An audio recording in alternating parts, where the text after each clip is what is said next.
Hello guys, today we'll discuss the blood circulation in human. How the blood circulates in our body from heart to all body parts of humans.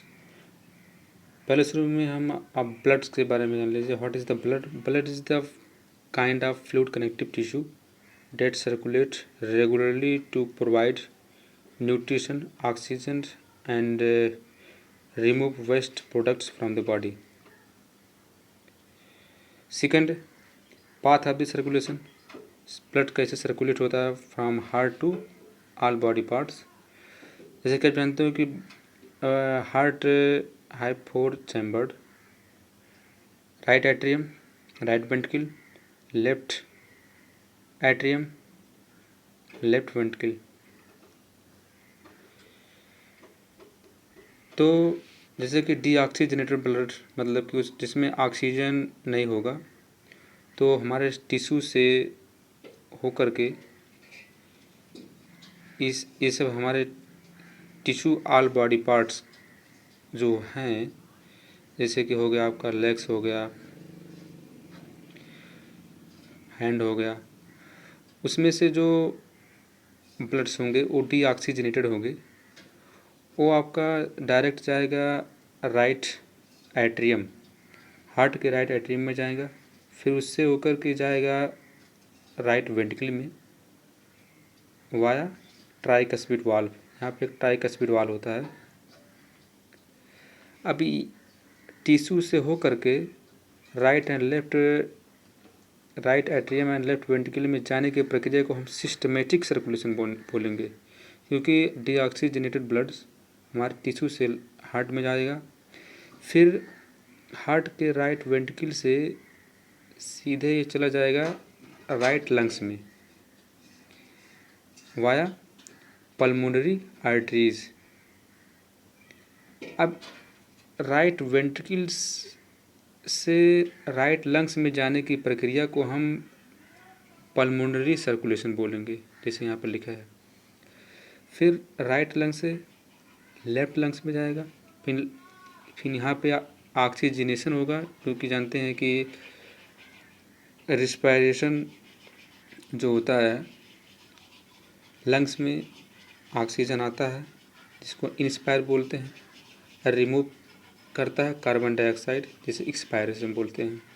तो oxygen आएगा तो यहाँ पे blood deoxygenated blood converted into oxygenated blood. फिर वो direct आ जाएगा heart के left आर्किल में. फिर लेफ्ट आर्किल से लेफ्ट वेंट्रिकल में जाएगा वाया बाइकस्पिड वाल्व जिसे मिट्रल वाल्व भी बोलते हैं.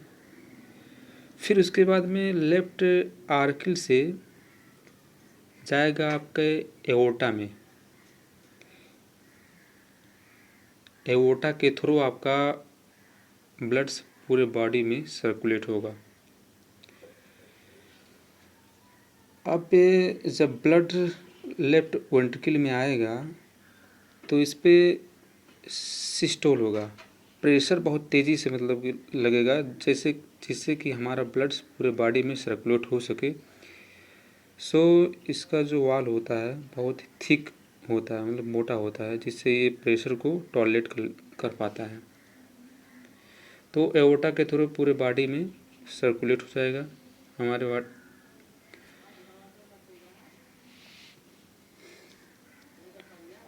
जैसे कि हम यहाँ पे ड्रा किए हैं. इन सिंपल पाथ है जिससे आप इजीली समझ जाएंगे कि ब्लड्स कैसे सर्कुलेट होता है फ्रॉम टिश्यू टू हार्ट, फिर उसके हार्ट से टिश्यू. जैसे कि डीऑक्सीजनेटेड ब्लड्स यहाँ से गया टिश्यू से राइट एट्रियम में जाएगा, जैसे यहाँ पर देखिए. फिर ट्राइकस्पिड वाल्व के थ्रू राइट वेंट्रिकल में जाएगा. फिर उसके बाद में राइट वेंट्रिकल से डायरेक्ट लंग्स में जाएगा बाय द पल्मोनरी वाल या आर्टरीज.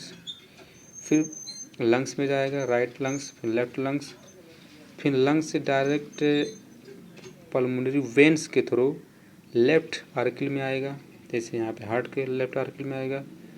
फिर उसके बाद में लेफ्ट आर्गल से लेफ्ट वेंट्रिकल में आ जाएगा, जैसे कि वाया पाइक स्पीड वाल्व या mitral valve.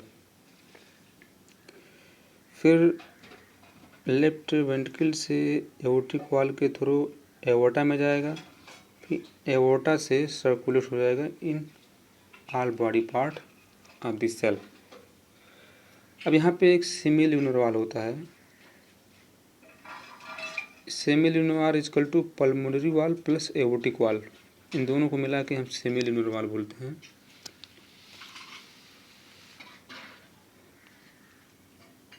Third, different between systematic and pulmonary blood circulation. जैसे कि हमने पहले शुरू में आपको बता दिया था कि सिस्टमेटिक ब्लड सर्कुलेशन और पल्मोनरी सर्कुलेशन क्या होता है, फिर भी हम फिर बता देंगे आपको।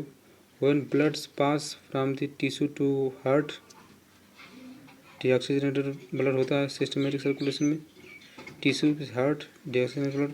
Pulmonary circulation when the bloods pass from heart to lungs, oxygenation blood. अब आप जान लें सिस्टोल और डायस्टोल क्या है। सिस्टोल प्रेशर क्रिएट करता है, इसका साउंड होता है लव। डायस्टोल जो रिलैक्स फॉर्म में आ जाता है उसको बोलते हैं डव। सिस्टोल जब होता है की प्रक्रिया में ब्लड से हमारे हार्ट से पूरे बॉडी में सर्कुलेट होते हैं, एंड डायस्टोल की प्रक्रिया में हार्ट रिलैक्स हो जाता है और अगेन ब्लड्स हमारे हार्ट में आ जाते हैं।